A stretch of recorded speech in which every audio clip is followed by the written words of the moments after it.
Bill C-60, what is in it? How is it really going to affect landlords? And how is it going to affect tenants? I'm seeing a ton of misinformation going around the internet right now.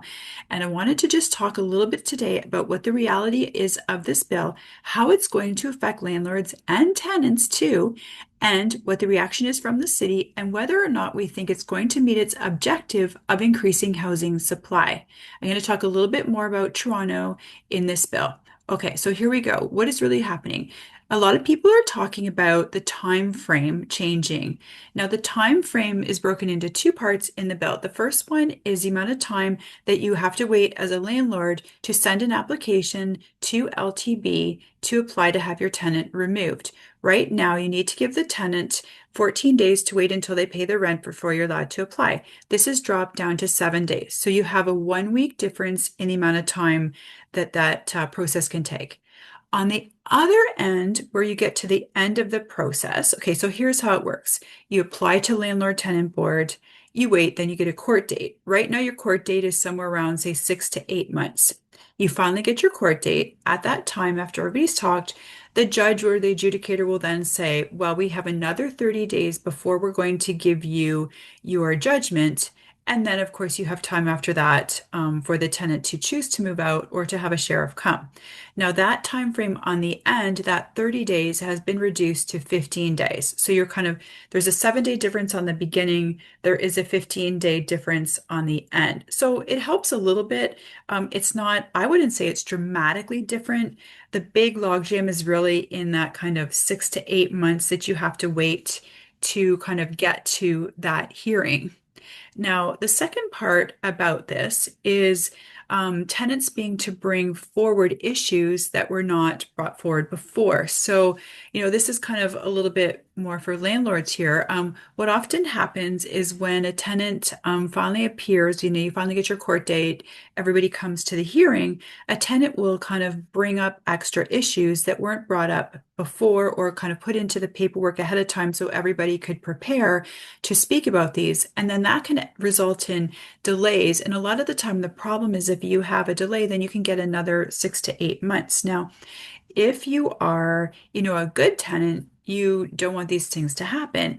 If you're somebody who is a professional tenant and you know who you are causing the problem here. So what I have seen a few times is where the tenant will kind of save up issues and then they will bring them up at the actual hearing and then kind of, throw a curveball to the whole thing. And if somebody is really good at being a professional tenant, they know how to play this system and they know how to get their court case delayed and delayed and delayed. And I really think that the government is trying to deal with, I'm not saying in any way, shape, or form that everybody is a professional or bad tenant. There are a handful of bad tenants and professional tenants that have been causing problems for us for a number of years. They reappear over and over and over again in the system. The adjudicators even know who they are. And, landlords who are very naive, and you say you're kind of ma and pa landlords, they keep getting these tenants coming back to them. And they're messing this, the whole thing up for other people who, are good tenants. Now, from a tenant perspective, absolutely there's times where, you've been a good tenant, you had full intentions of paying your rent, you lost your job, you had a family issue, and something really bad happened. And, I think that generally there's room for that in the system. And also, if you ever talk to your landlord and say, listen, I just lost my job, can we work out something together? Generally, the landlords want to keep good tenants and they're going to say yes. So this doesn't typically apply to people who, are generally paying their rent, everybody, kind of following the rules. It doesn't really apply. It's more for people that have, have kind of gotten into kind of playing the system. Now, if you talk to kind of some of the people in Toronto, they're saying that, the shorter time frame can cause problems for people who are, kind of underprivileged or newcomers or people who don't understand the system and maybe are naively getting caught up in it. And that is, probably in some ways the case. But the question is, if somebody can never ever pay their rent and they're in a situation where they just cannot take care of themselves, should they be, kind of using public market housing or, should we as the government or citizens, be finding a separate way of providing, housing in those situations? So they kind of become, two different kind of things here. Another thing that's controversial is a tenant having to pay half of their backlog rent in order to bring new issues into the system. Now, a lot of people are saying that that's going to be, challenging for people because they won't be able to catch up that, half of the rent that they have owed in order to bring forward their issues.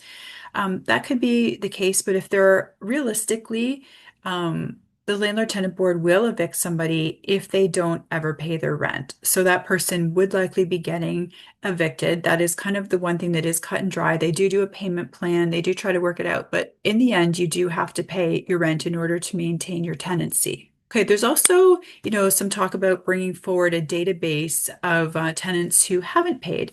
Now, here's the thing, this already exists. There are two places you can look up all of the court cases online because it is public, court system is public. You can go in there. If you're a landlord, you can actually go in there and you can check and see if a potential tenant has already actually been evicted from a place through the LTB system.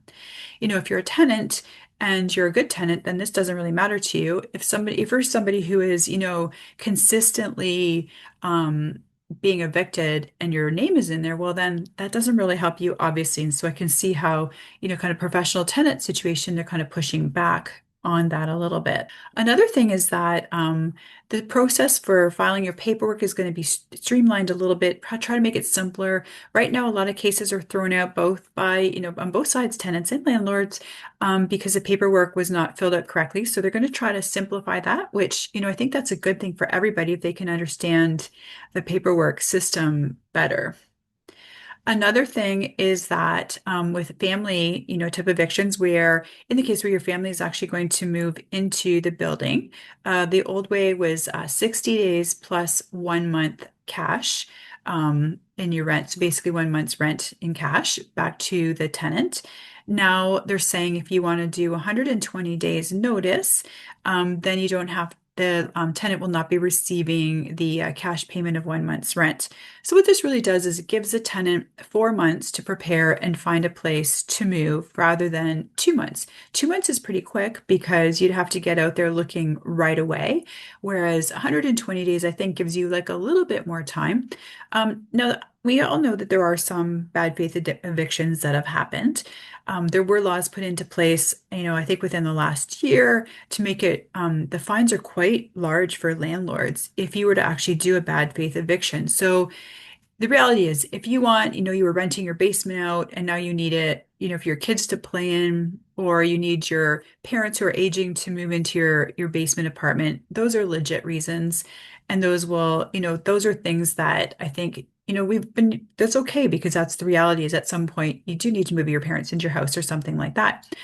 Using this as a way to just get out a bad tenant or to increase your rent, that's obviously, not helping anybody because, landlords also need to, abide by all the rules in the system, and the landlords who do abide by the rules, it's good for everybody. That's kind of an overview of the changes. Now, where is this coming from? And, what are we really trying to help? Well, we've had this kind of rental housing supply shortage in the last couple of years, but here's the reality. There are a lot more condos and houses available for rent right now.